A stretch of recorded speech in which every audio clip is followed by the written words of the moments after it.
it back in 5, 4, pencils down in 3, 2, and all right. I predicted it. I said in the beginning of class, you guys are on fire. Unbelievable. Great work. Now, as I was walking around, I was checking in with students, and I was looking in to see specifics about what you guys were doing with your work. I saw a lot of amazing things. And I also saw some things that we could work on to improve our outlines. Now, as I was walking around, I asked for one volunteer to share their work with us so that we could see some of those things that a lot of us are doing in this room that we can improve upon as we go into practice round 2. Zamir, my man, you're looking out. Zamir volunteered his work and said that we could take a look at his outline to see things that he's doing well on and things that he could be working on to make better in the second round.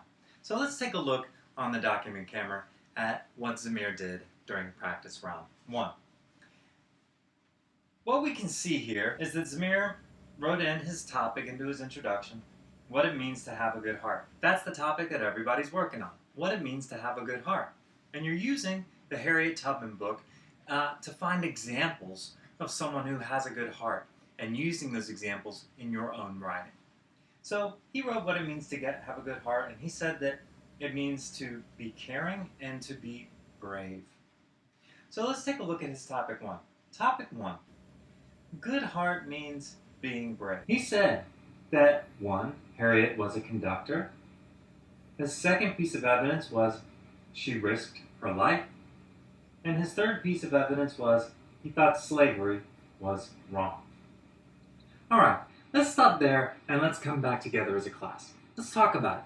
What do we notice about Zamir's outline just based off of that first topic paragraph, the first things that we looked at? What's good and what could be improved upon? Alexis, what's one thing you noticed that was good about Zamir's outline based off what we saw? It's organized. Yeah, it's well organized, right? He's got his topic in his beginning with some key points, and then he puts in a topic into his first paragraph and supports it with evidence. Those are the things we were looking for as we were working. What's something that Zamir could improve upon in his writing? What did we notice? Let's go ahead and take Shahid. What did you notice? I noticed that one of his details wasn't as good. Ah, interesting. Shahid said that it looked like his details were okay, but one of them wasn't as strong as the other ones. And I see a lot of folks agreeing with that. Okay, so let's look in closer at that. Now, Zamir had 3 pieces of evidence to support his first topic. First piece of evidence was that Harriet was a good conductor. She was a conductor on the Underground Railroad. Now, we know that being a conductor on the Underground Railroad is pretty risky, so you probably have to be pretty brave to do that. So that matches. Then, the second one said that she risked her life.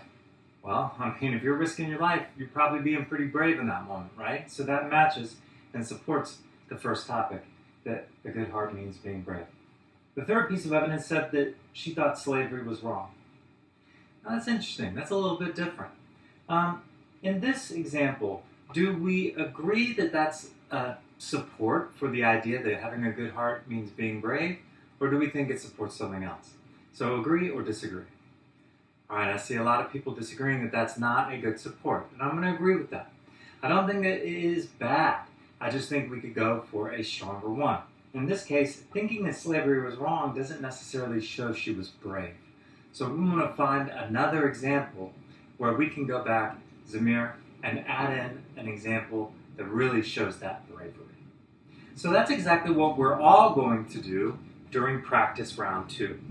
We're going to go back with our partners, people sitting next to us, our table mates, and we're going to take a look at the evidence we have so far, the topics, the supporting evidence, and work with our partners to see if there are places where we could strengthen our evidence, or if our evidence is solid and we can move on. All right, so here's what you're going to do.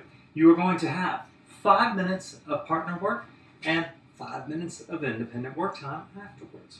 So, you are going to take 2.5 minutes each. You are going to swap your papers and look over how the other person's topics and supporting evidence relate. And then you're going to talk, and if you need to find another example, you're going to come back and fix it up together. After that, you will have 5 minutes. That's it, 5 minutes to independently work to wrap up your outline for today. All right? Okay, so let's get ready in 3, 2, and go. Get back to it.